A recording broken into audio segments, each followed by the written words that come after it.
नमस्कार दोस्तों, आपका स्वागत है आपके अपने चैनल स्टडी वाइन्स ऑफिशियल पर। तो आज हम अपना अगला टॉपिक देखते हैं, तटीय मैदान, जिसमें हम जो कि बहुत ही इम्पोर्टेंट टॉपिक है, रेलवे हो, एसएससी हो, मालाबार तट हो गया, कोरोमंडल तट, ये सब जो भी कोंकण तट ये पूछे जाते हैं ना एग्जाम में। तो आज हम पूरा मैप की सहायता से समझेंगे। इससे फिर बाहर क्वेश्चन आपको देखने को नहीं मिलेगा। पूरा मैप से देखेंगे कि कहाँ से कहाँ तक मालाबार तट आता है, कहाँ पर कोरोमंडल तट होता है, पूरा इस वीडियो में देखेंगे। तो चलिए बिना देरी किए हुए वीडियो को शुरू करते हैं। तो तटीय मैदान क्या है? सबसे पहले तो यानी कि हम तटीय मैदान पढ़ रहे हैं, तो तटीय मैदान क्या होता है? इससे पहले कि आप कमेंट सेक्शन में कहो कि सर इकोनॉमिक्स का कोर्स लाओ, मैं आपको बताना चाहता हूँ कि मैंने पूरा ब्लूप्रिंट तैयार कर लिया है। इकोनॉमिक्स का कोर्स 1-2 दिन में आ जाएगा। मैं आपको टेलीग्राम पे या यूट्यूब पे वीडियो पर बता ही दूंगा। पूरा ब्लूप्रिंट तैयार हो चुका है। तो पूरी वीडियो पर आप फोकस करो कि तटीय मैदान क्या होता है। तो यह भारत का दक्षिणी हिस्सा है। जैसे हमने क्या पढ़ा था, पश्चिमी घाट और पूर्वी घाट के बारे में पढ़ा था, जो भारत के प्रायद्वीप में ये है ना, पश्चिमी घाट और ये पूर्वी घाट। तो इस तरफ अरब सागर है और इस तरफ बंगाल की खाड़ी है, और ये भारत का तट है, मतलब बाउंड्री है जो भी है। इसके ये जो मैदान है ना, इस तरफ इसको कहते हैं पश्चिमी तटीय मैदान, यानी कि पश्चिमी घाट और अरब सागर के बीच में जो समतल एरिया है, ये पश्चिमी तटीय मैदान है। और इस तरफ भी ऐसे ही है। पूर्वी घाट और बंगाल की खाड़ी में जो एरिया है, ये पूर्वी तटीय मैदान है। ये समतल कैसे रह गया? क्योंकि समुद्र के द्वारा, कुछ लहरों के द्वारा लाकर यहाँ पर गाद वगैरह, मिट्टी वगैरह बिछा दी गई, कुछ नदियों के द्वारा यहाँ पर लाकर जमा कर दी गई, तो जिसके कारण ये एरिया समतल है। तो भारत का दक्षिणी हिस्सा, जिसे हम प्रायद्वीपीय पठार कहते हैं, इसके दोनों किनारों पर पूर्व और पश्चिम में समतल भूमि की एक संकीर्ण पट्टी है, जिसे तटीय मैदान कहा जाता है। और इसका विस्तार की बात करें तो पश्चिम में अरब सागर से लेकर पूर्व में बंगाल की खाड़ी तक ये फैला हुआ है। और इसका निर्माण कैसे हुआ? तो इसका निर्माण अगर हम देखें तो मुख्य रूप से 2 कारणों से हुआ है।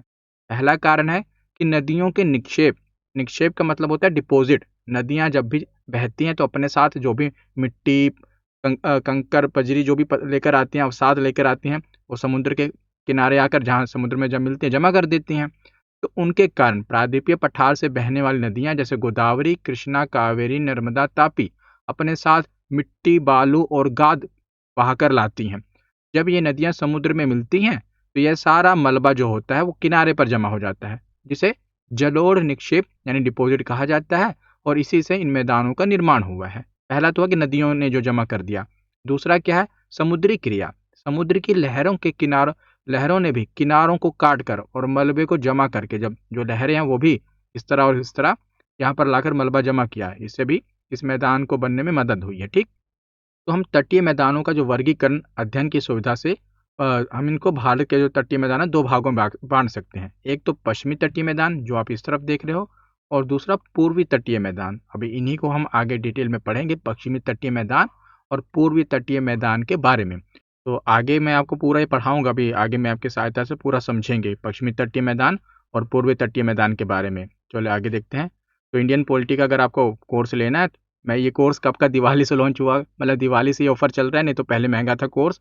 और मैं बंद करता हूँ तब कोई ना कोई स्टूडेंट कहता है सर एक्सटेंड कर दो, इसीलिए लास्ट टाइम में एक्सटेंड किया हुआ है। 121 का ही है अभी। इसमें आपको पॉलिटी की ई बुक फ्री मिलेगी, पूरे नोट्स फ्री मिलेंगे, और मैंने 52 वीडियो इसमें पॉलिटी की पीसीएस लेवल की पूरी पॉलिटी पढ़ा दी है।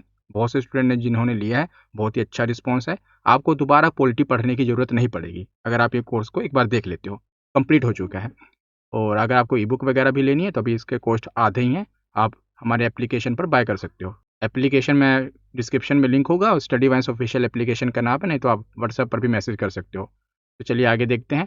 तो पहले हम पश्चिमी तटीय मैदान के बारे में पढ़ते हैं। जैसे हमने भारत का, ऐसे ये पश्चिमी एरिया है, पश्चिमी तट, ये पूर्वी तट है। तो पहले हम पश्चिमी तटीय मैदान के बारे में पढ़ेंगे। ठीक। तो पहले मैं आपको थोड़ा मैप से समझाता हूँ, फिर उसके बारे में पढ़ने में मजा आएगा। पश्चिमी तटीय मैदान तो आप समझ ही गए कि मोटा माटी क्या है ना। इस तरफ वाला जो भारत का ये पश्चिमी तट है, इसके जो मैदान है वही पश्चिमी तटीय मैदान है। कुछ इसमें बड़ी बात तो है नहीं।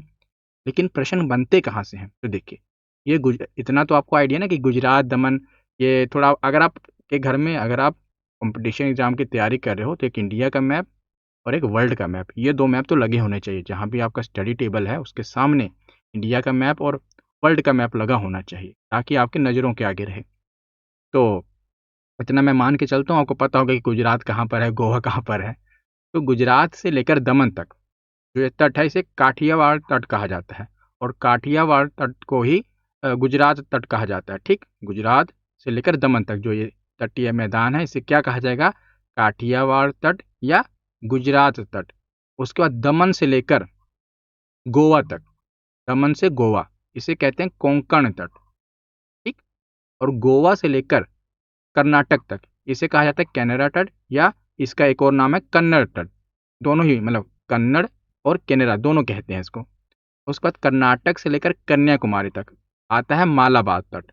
तो अगर आपसे पूछा जाए, रिवीजन करिए क्योंकि यहीं से प्रश्न बनेगा।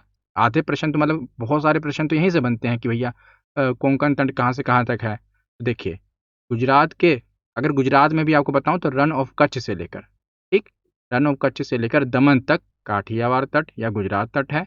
दमन से गोवा तक कोंकण तट है। गोवा से कर्नाटक, अब कर्नाटक आ गया तो कन्नड़, कन्नड़ तट है। और कर्नाटक से कन्याकुमारी तक मालाबार तट है। अब जो ये पूरा पश्चिमी तटीय मैदान है ना, ये गुजरात से लेकर दक्षिण में कन्याकुमारी तक आप देख रहे हो फैला हुआ है ना। और इसकी चौड़ाई की बात की जाए तो यह मैदान नैरो है। इसकी औसत जो चौड़ाई है केवल 10 से 80 किलोमीटर के बीच में इसकी एवरेज चौड़ाई है। और विशेषता क्या है? यह तट कटा फटा है, इसका जो ढलान है वो काफ़ी तीव्र है।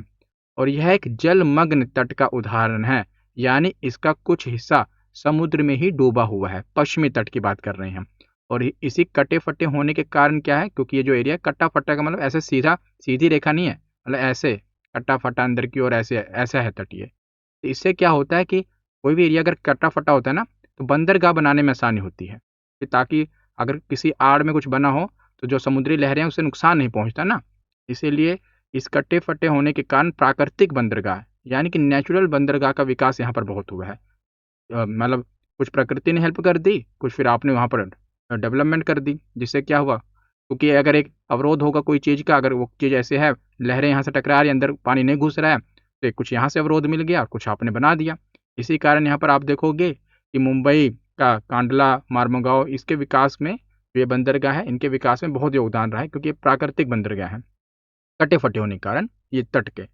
और नदियाँ अगर आप बात करो तो यहाँ बहने वाली नदियाँ नर्मदा और ताप्ती बहुत तेज बहती हैं और डेल्टा नहीं बनाती, वे एस्चुरी यानी कि ज्वार नदमुख बनाती हैं। अब आप कहो कि एस्चुरी क्या होता है? पहले मैंने आपको डेल्टा भी पढ़ाया था कि जैसे गंगा नदी और ब्रह्मपुत्र नदी डेल्टा बनाती है ना, तो डेल्टा और एस्चुरी में फ़र्क क्या होता है? तो मैं आपको ऐसे समझाता हूँ। देखिए, जैसे गंगा नदी है, गंगा नदी लंबी नदी है, और जब कोई नदी लंबी होती है, बहुत दूर से रास्ता तय करके आती है और ऊंचाई से रास्ता तय करके आती है, तो पूरी तीव्रता के साथ बहती है ना। डेल्टा तो मैंने आपको समझाया हुआ है, तो अपने साथ मिट्टी, बालू, कंकर, पत्थर सब लेकर आती है और नदी के समुद्र के किनारे जमा कर देती है। तो वहाँ पर सब जमा हो जाता है, उसे कहा जाता है डेल्टा। जब नदियाँ अपने साथ मिट्टी वगैरह लाकर जमा कर देती हैं, तो छोटे छोटे, जैसे हम समझ लो एक द्वीप के टाइप बन जाता है, जमीनी का हिस्सा, समुद्र में जमीन का हिस्सा बन जाता है। आसान भाषा में आपको समझा रहा हूँ कि आप मिट्टी लाकर जमा कर रही है ना, तो समुद्र में एक जमीन का हिस्सा दिखने लगता है, जैसे हम टापू कह देते हैं, समझ लो ऐसे। लेकिन एस्चुरी क्या होती है? एस्चुरी में क्या होता है कि नदियाँ जो होती है ना, ये बहुत लंबी नहीं होती, पहली बात तो बहुत दूरी से नहीं आती और इनकी स्पीड बहुत तेज होती है एस्चुरी वाले में। और बहुत तेज होती है तो क्या होता है, ज़्यादा ऊंचाई से भी नहीं आती, ये सीधा जाकर समुद्र में मिल जाती हैं अपने साथ। ज़्यादा मतलब थोड़ा बहुत तो अवसाद मिट्टी लाएंगी, पर ज़्यादा नहीं होता है इनके पास, तो ये डेल्टा नहीं बनाती। डेल्टा में क्या होता है, जमीन का हिस्सा सा बन जाता है, ऐसे ऐसे लाके नदियाँ मिट्टी मिट्टी बिछा दे रही हैं और बीच में धाराएं बह रही हैं, तो जमीन का टुकड़ा सा बन जाता है। एस्चुरी में ये सब टुकड़ा नहीं बनता, नदियाँ जाके सीधा समुद्र से मिल जा रही हैं। तो आगे चलते हैं। तो गुजरात तट पढ़ना शुरू करें हम। मैंने जैसे आपको यहाँ पर बताया कि सबसे ऊपर वाला तट जो है गुजरात तट, अब इसको पढ़ते हैं। तो गुजरात तट, यहाँ पर आप मैप देख ही रहे हो, ये कच्छ का रण है। और ये आप देख रहे हो, जैसे इसको काठियावाड़ तट इसलिए कहा जाता है क्योंकि ये वाला एरिया काठियावाड़ क्या है, इसलिए काठियावाड़ वाला तट भी कह देते हैं। ये खंबात की खाड़ी है, ये साबरमती नदी आप देख रहे हो यहाँ पर आ रही है, ये लूनी नदी है। पूरा मैप आप देख रहे हो ना। तो कच्छ के रण से शुरू होता है, ये कच्छ की खाड़ी कह देते हैं इसको। तो गुजरात तट जो है यह मुख्य रूप से कच्छ की खाड़ी से लेकर खंभात की खाड़ी, जो आप ये देख रहे हो, ये खंभात की खाड़ी है, यहाँ तक लगभग पूरे गुजरात राज्य के समुद्र तट तक फैला हुआ है।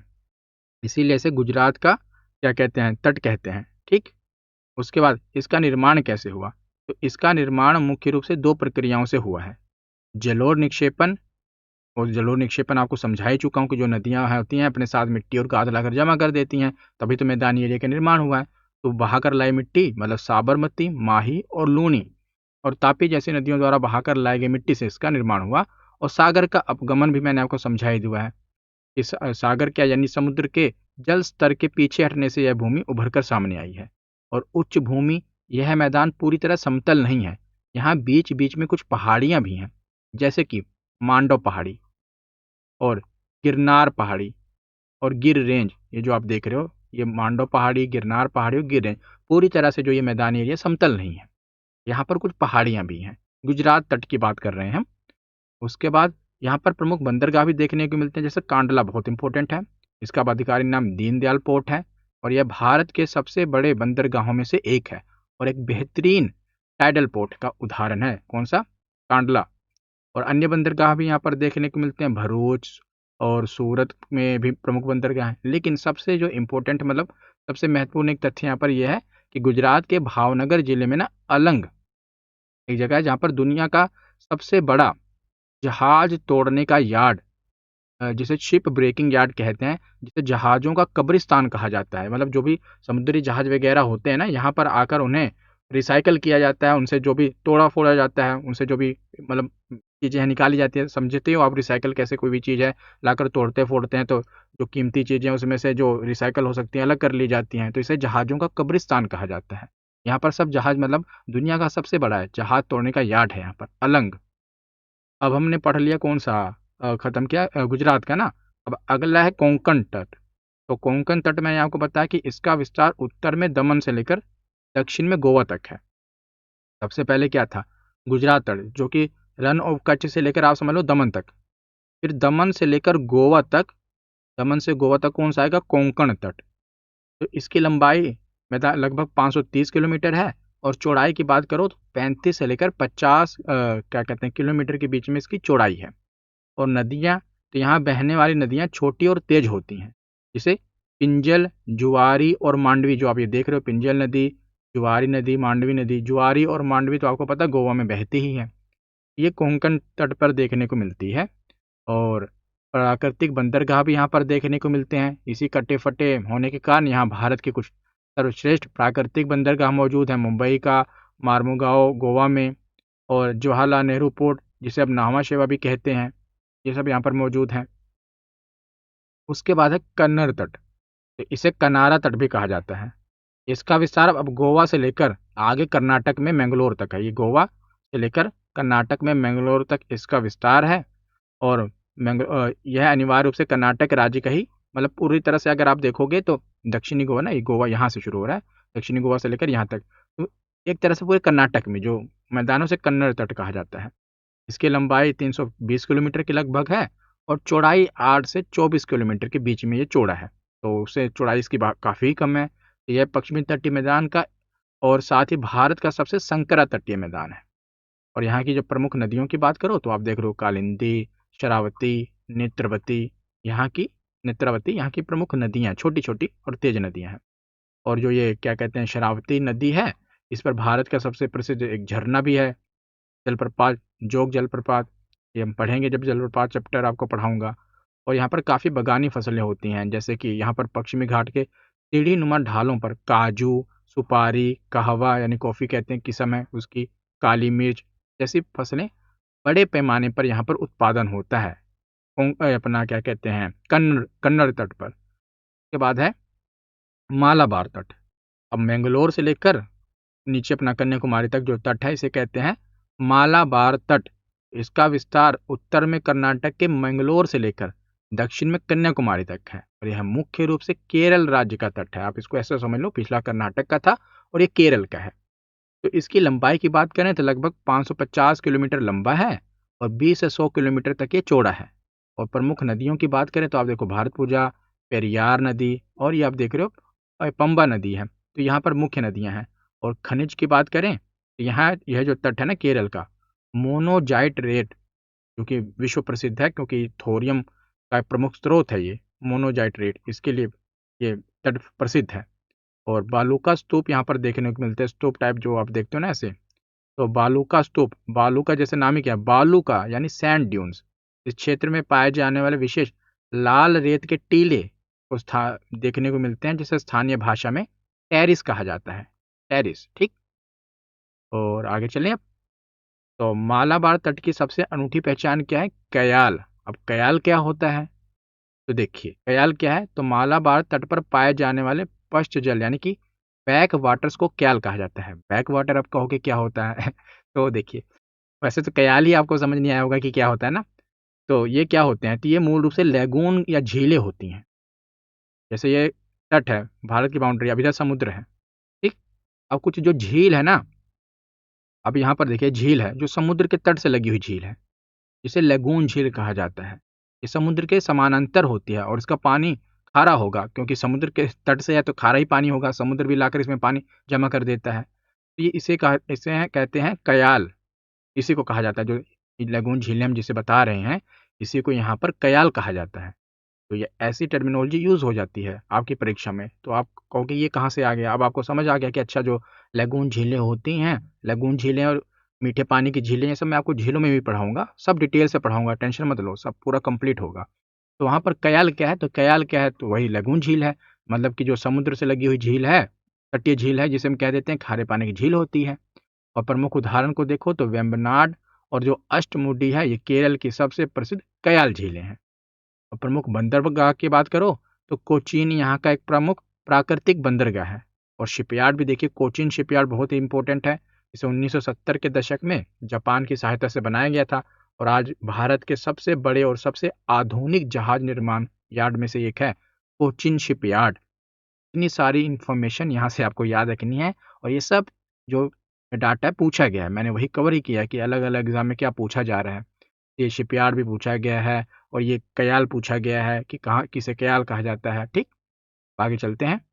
तो आगे है वल्लम कली। अब आप कहोगे वल्लम कली, इसी से अभी मालाबार तट खत्म नहीं हुआ है।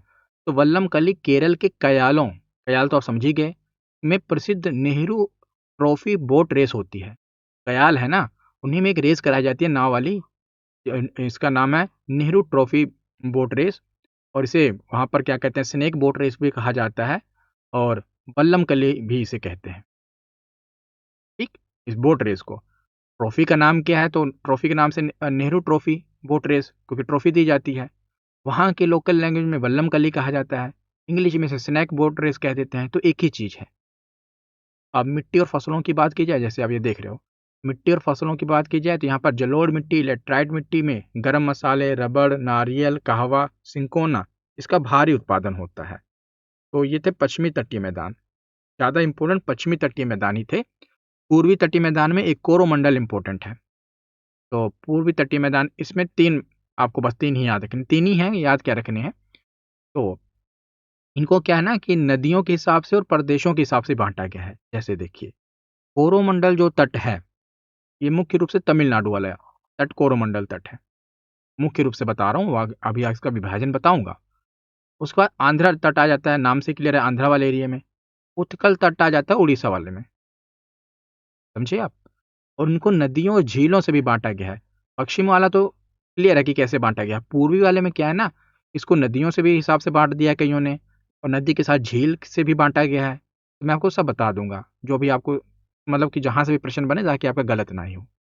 तो वैसे अगर आप नदियों से देखो तो उत्तर में सबसे स्वर्ण रेखा नदी, तो आप ये देख रहे हो ना, स्वर्ण रेखा नदी से लेकर कन्याकुमारी तक इसके वो आती है, क्या कहते हैं, अपना विस्तार है, फैला हुआ है। इसका विस्तार उत्तर में पश्चिम बंगाल और ओडिशा की सीमा पर, मतलब कि बंगाल और ओडिशा की सीमा पर नदी है स्वर्ण रेखा नदी, यहाँ से लेकर कन्याकुमारी तक फैला हुआ है। और इसका निर्माण भी वही मैं जैसे वहाँ पर पढ़ा था, समुद्र के द्वारा और नदियों के द्वारा हुआ है। यानी कि इस मैदान का निर्माण भी मुख्य रूप से नदियों के जलोढ़ निक्षेप के कारण हुआ है। और दूसरे शब्दों में पूर्वी घाट से बहने वाली बड़ी नदियां जैसे महानदी, गोदावरी, कृष्णा, कावेरी द्वारा बनाए गए विशाल डेल्टा से आपस में मिलने से यह मैदान बना है। तो सबसे पहले तट उत्कल तट के बारे में पढ़ते हैं। उत्कल का मतलब ही है उड़ीसा, उत्कल तट। तो विस्तार, ये इसका विस्तार उत्तर में स्वर्ण रेखा नदी, ये जो बह रही है स्वर्ण रेखा नदी, जो कि पश्चिम बंगाल और ओडिशा की सीमा के पास है, से लेकर दक्षिण में, अभी मैं नदियों के हिसाब से आपको इसका बंटवारा बता रहा हूँ, दक्षिण में महानदी, जो आप ये देख रहे हो उड़ीसा की है ना महानदी, यहाँ यहाँ तक का डेल्टा जो है उसको माना जाता है उत्कल तट। ये हो गया नदियों के हिसाब से। अगर आपसे वैसे पूछ लिया जाए तो उड़ीसा, उत्कल तट उड़ीसा में है। और लंबाई की बात करो तो लगभग 400 किलोमीटर लंबा है। और चौड़ाई की बात करो तो यह एक चौड़ा मैदान है, विशेषकर महानदी डेल्टा के पास इसकी चौड़ाई लगभग 100 किलोमीटर तक हो जाती है। और प्रमुख नदियों की बात करें तो महानदी और स्वर्ण रेखा तो है ही। तो महानदी, स्वर्ण रेखा, बैतरनी, ब्राह्मणी, ये जैसी प्रमुख नदियां बहती हैं और बाद में यहाँ पर अपना बंगाल की खाड़ी में जाकर मिल जाती हैं। उसके बाद आगे क्या है, तो आगे चिल्का झील। अब आप कहोगे चिल्का झील क्या है, तो यहाँ पर देखिए, अब यहाँ पर भी जो अभी हम उत्कल तट के बारे में पढ़ रहे हैं, तो हमने पढ़ लिया इसका विस्तार। अब यहाँ पर कुछ झील पाई जाती हैं, कुछ बंदरगाह पाए जाते हैं, कुछ द्वीप पाए जाते हैं। तो जो जो भी पूछा जाता है वो मैंने यहाँ पर कवर किया है। चिल्का झील यहाँ पर है, उड़ीसा में ही है चिल्का झील। तो यह उत्कल तट की सबसे महत्वपूर्ण और प्रसिद्ध विशेषता है। अ, यह भारत की सबसे बड़ी खारे पानी की लैगून झील है। खारे पानी की सबसे बड़ी लैगून झील चिल्का झील, ये उड़ीसा में ही है। और मतलब कि अब यहाँ पर हम उत्कल तट पढ़ रहे हैं तो उत्कल तट में है। और प्रमुख बंदरगाह की बात करो तो पारादीप, यह भारत का एक प्रमुख और बहुत ही व्यस्त बंदरगाह है। कौन सा? पारादीप। और धमारा, यह एक तेजी से विकसित होता बंदरगाह है। गोपालपुर, यह एक अन्य महत्वपूर्ण बंदरगाह है। तो 3 बंदरगाह, पारादीप, धमारा और गोपालपुर। उसके बाद अब्दुल कलाम द्वीप, ये बहुत इंपॉर्टेंट है उड़ीसा में, उत्कल तट पर। इसका पुराना नाम व्हीलर द्वीप था, अब्दुल कलाम द्वीप का। और यह अपना महत्वपूर्ण क्यों है? क्योंकि भारत का एकीकृत मिसाइल टेस्टिंग सेंटर यानी कि इंटीग्रेटेड मिसाइल टेस्टिंग सेंटर यहाँ पर स्थित है। यहाँ से मिसाइल वगैरह लॉन्च होती है, जहाँ से डीआरडीओ अपनी मिसाइल का परीक्षण करता है। इसीलिए इंपॉर्टेंट है अब्दुल कलाम द्वीप। तो उत्कल तट से आपको इतना याद रखना है। उसके बाद अगला तट है आंध्र तट। ये उत्कल तट खत्म हो गया, अब शुरू होता है आंध्र तट। तो इसे उत्तरी सरकार तट भी कहा जाता है, आंध्र तट को ही। और यह उत्तर में उत्कल तट, यानी कि इसके उत्तर में उत्कल तट है और दक्षिण में कोरोमंडल तट है। इन दोनों के बीच में कौन सा तट है? तो आंध्र तट। तट मतलब तटीय मैदान, इतना आप समझ रहे हो ना। और क्या कहते हैं, इसका विस्तार की बात करो तो देखिए, इसका विस्तार उत्तर में ओडिशा के बेरहामपुर से जो चिल्का झील से लेकर दक्षिण में पुलिकट झील तक, यहाँ पर दक्षिण में पुलिकट झील तक इसका विस्तार है। चिल्का झील से पुलिकट झील, ठीक, चिल्का झील से पुलिकट झील तक इसका विस्तार है। और नदी की बात करो तो महानदी, ये जो महानदी दिख रही है, और ये कृष्णा नदी बह रही है। महानदी से कृष्णा नदी के बीच में इसका विस्तार है नदी के हिसाब से। वैसे झील के हिसाब से तो चिल्का झील से लेकर पुलिकट झील के बीच में। चिल्का झील उड़ीसा, पुलिकट झील आंध्र प्रदेश। और वैसे तो आंध्र प्रदेश में ही है, तो इसीलिए इसे आंध्र तट कहा जाता है। और इस तट पर 2 महत्वपूर्ण झीलें स्थित हैं। एक है कोल्लेरू झील, यह गोदावरी और कृष्णा नदियों के डेल्टा के बीच में स्थित है, कोल्लेरू झील। और यह मीठे पानी की एक डेल्टाई झील है और पक्षियों के लिए महत्वपूर्ण अभयारण्य है। दूसरी है पुलिकट झील, यह आंध्र प्रदेश और तमिलनाडु इनकी सीमा पर स्थित है। बात करें प्रमुख बंदरगाह की तो यहाँ पर 13 बंदरगाह हैं। विशाखापट्टनम, यहाँ का जो कुछ महत्वपूर्ण अगर आप बंदरगाह देखोगे तो काकीनाडा, कृष्णापट्टनम और मछलीपट्टनम। विशाखापट्टनम भी है। तो जो विशाखापट्टनम है ना, विशाखापट्टनम में ये बंदरगाह है। तो विशाखापट्टनम की अगर आप विशेषता देखोगे ना, तो वहाँ पर एक, जैसे विशाखापट्टनम में आगे एक हिल है, ठीक? यहाँ पर कहा जाता है डॉल्फिन नोज, क्योंकि उसकी जो देखने में अगर आप देखोगे शेप तो डॉल्फिन की नाक की तरह है। तो वो क्या करती है, उस बंदरगाह को एक तरह से नेचुरली हेल्प कर रही है। क्यों? क्योंकि समुद्री जो लहरें हैं, अगर यहाँ पर एक बंदरगाह मान लो आपका बना हुआ है और यहाँ पर एक हिल है, तो समुद्री लहरें हिल से टकरा कर आगे नहीं नुकसान पहुंचाएंगी ना, ये इसलिए। और भारत के सबसे गहरे बंदरगाहों में से एक है ये वाला विशाखापट्टनम। तो अब आगे चलें, तो श्री हरिकोटा द्वीप, जैसे हमने वहाँ पर उड़ीसा वाले में पढ़ा, कौन सा? अब्दुल कलाम द्वीप। यहाँ पर है श्री हरिकोटा द्वीप। और यह एक बैरियर द्वीप है जो कि पुलिकट झील को बंगाल की खाड़ी से अलग करता है। और यह इंपॉर्टेंट क्यों है? क्योंकि यहाँ भी इसरो का सतीश धवन अंतरिक्ष केंद्र है, आपने सुना होगा, जहाँ से सैटेलाइट वगैरह लॉन्च किए जाते हैं ना, तो इसलिए इंपॉर्टेंट है। तो दोनों हमने तट पढ़ लिए। अब तीसरा कौन सा है? कोरोमंडल। तो कोरोमंडल का विस्तार पुलिकट झील, जहाँ पर वो खत्म होता है, से लेकर दक्षिण में कन्याकुमारी तक है। और हाँ, ये तो पढ़ ही ले, कन्याकुमारी तक है। कैप कैमोरिन भी आपको पता है कन्याकुमारी में ना। तो लंबाई इसकी, तटीय मैदान की लंबाई लगभग 675 किलोमीटर है। चौड़ाई इसकी बात करें तो 100 किलोमीटर से लेकर कावेरी नदी का जो डेल्टा है वहाँ पर जाकर 130 किलोमीटर हो जाती है। और कावेरी जो डेल्टा है ना, इसकी अत्यधिक उर्वरता के कारण इस क्षेत्र को दक्षिण भारत का धान का कटोरा कहा जाता है, क्योंकि यहाँ पर धान की खेती बहुत ज़्यादा होती है, इसलिए इसे दक्षिण भारत का धान का कटोरा कहा जाता है, कावेरी डेल्टा को। तो अब आगे है कि कोरोमंडल तट गर्मियों में दक्षिण पश्चिम जो मानसून आता है ना, उससे यहाँ पर बहुत कम वर्षा होती है। क्यों? रेन शैडो रीजन के कारण। रेन शैडो रीजन मैंने आपको पिछली वीडियो में भी बताया था। बाकी मानसून वाले चैप्टर में डिटेल में पढ़ा भी दूंगा इसको। अभी मानसून वाला जब पढ़ाऊंगा ना, तो वहाँ पर मैं आपको सब पढ़ाऊंगा कि रेन शैडो रीजन क्या है, ये सब किस प्रकार से बारिश कहाँ पर ज़्यादा क्यों हो रही है, सब वहाँ पर आपको डिटेल में पढ़ाऊंगा। और भारत की 3 प्रमुख बंदरगाह की बात करो यहाँ पर, तो यह तट भारत के अंतर्राष्ट्रीय व्यापार के लिए बहुत ही महत्वपूर्ण है, क्योंकि भारत के 13 प्रमुख बंदरगाहों में से 3 यहीं पर हैं। कौन-कौन सा? चेन्नई का, यह भारत के आर्टिफिशियल बंदरगाह है। दूसरा एन्नोर, अब इसका नाम है कामराजार पोर्ट। तीसरा तूतीकोरिन, का आधिकारिक नाम पीओ चिदम्बरनार पोर्ट है। ये 3 प्रमुख बंदरगाह यहाँ पर हैं, इसीलिए और इम्पोर्टेंट है। तो आज का टॉपिक यहीं पर ख़त्म होता है। जो प्रीवियस ईयर क्वेश्चन है ना इसके, अब जैसे हमने जो भारत का भौगोलिक विभाजन हमने पढ़ा था, उसमें हमने क्या कहते हैं विशाल मैदान पढ़ लिए, हिमालय का विभाजन देख लिया, प्रायद्वीपीय पठार देख लिया, अब तटीय मैदान देख लिया। अब मरुस्थल और द्वीप बचे हैं। ये अगली वीडियो मरुस्थल और द्वीप, उनके साथ पूरा टॉपिक खत्म हो जाएगा। तो प्रीवियस ईयर क्वेश्चन साथ में अगली वीडियो में मिल जाएंगे। तो आज की वीडियो यहीं पर ख़त्म होती है। कैसी लगी ये वीडियो कमेंट सेक्शन में ज़रूर बताना। धन्यवाद।